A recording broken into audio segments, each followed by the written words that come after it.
Alors, je suis Sandra Chabani, je suis directrice ACM au centre social L'Agora depuis maintenant 5 ans. On a énormément de demandes de jeunes du quartier qui veulent passer le BAFA.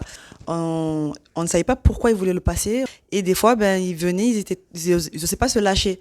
Et donc, on avait des animateurs qui n'étaient pas forcément à fond dans l'animation. Et on ne savait pas, quand ils avaient passé leur BAFA, qu'est-ce qui a fait qu'ils avaient validé leur BAFA.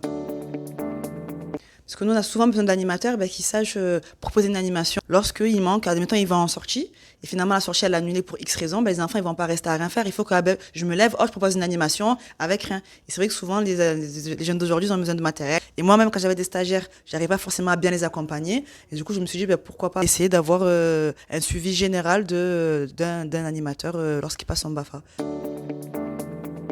Alors, grâce à ce livret, on peut mieux leur apprendre les techniques d'animation sur le terrain, parce que du coup, on a un suivi avec eux qui nous permet de pointer les points faibles et les points forts, soit développer déjà leurs compétences. Je vais donner un exemple. Moi, j'ai du mal à appuyer mon autorité. Premièrement, ils vont pas le dire, ils vont juste te dire, non, je sais pas si j'ai réussi à le faire. Et quand on leur dit non, mais moi, j'ai vu que là, tu avais du mal, mais t'inquiète pas, on est là pour le travailler. La fois d'après, ils vont me dire, oui, c'est vrai que au début, j'y arrivais pas. Là, j'ai demandé conseil. Là, j'ai écouté tes conseils, j'arrive plus. Le fait de s'auto-évaluer ne veut pas dire que si je dis que j'y arrive pas, j'aurai pas mon BAFA. Pas du tout. C'est justement pour s'améliorer. Ça a beaucoup aidé, je trouve. Moi, je trouve que ce livret m'a beaucoup aidé.